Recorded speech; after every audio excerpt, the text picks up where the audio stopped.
بسم اللہ الرحمن الرحیم۔ السلام علیکم ورحمۃ اللہ وبرکاتہ۔ اگر آپ کے والدین اس دنیا سے جا چکے ہیں اور آپ چاہتے ہیں کہ اللہ تعالیٰ ان کی قبر کو نور سے بھر دے، ان کے گناہوں کو معاف کر دے اور عذاب قبر سے انہیں محفوظ رکھے، تو آج میں آپ کو قرآن و حدیث کی وہ 5 دعائیں بتانے جا رہا ہوں جو اگر آپ اپنے ماں باپ کے لیے پڑھیں گے تو اللہ تعالیٰ ان پر اپنی رحمت نازل فرما دے گا۔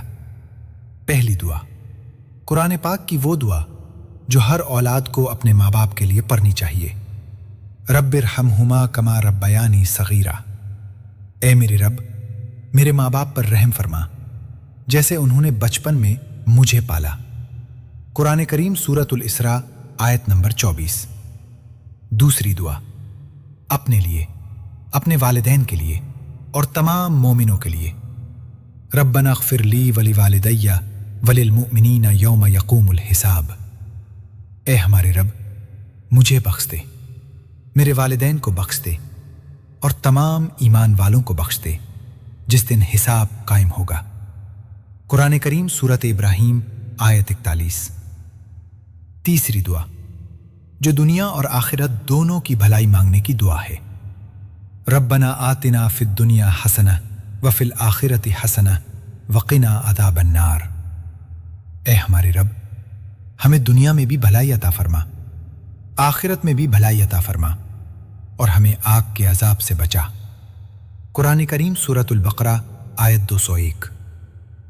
چوتھی دعا، نماز اور اولاد کی اصلاح کے لیے، رب اجعلنی مقیم الصلاۃ ومن ذریتی ربنا وتقبل دعا، اے میرے رب مجھے نماز قائم کرنے والا بنا دے اور میری اولاد کو بھی، اور اے ہمارے رب میری دعا قبول فرما۔ قرآن کریم سورۃ ابراہیم آیت 40۔ پانچویں دعا جو نبی کریم صلی اللہ علیہ وسلم نے سکھائی، اللہم انک عفو تحب العفو فاعف عنی، اے اللہ تو معاف کرنے والا ہے، معاف کرنا پسند کرتا ہے، بس مجھے معاف فرما۔ سنن الترمذی 3513۔ میرے دوستو، اگر آپ کے ماں باپ اس دنیا میں نہیں رہیں تو ان کے لیے یہ دعائیں پڑھا کریں، شاید آپ کی ایک دعا ان کی قبر کو جنت کا باغ بنا دے۔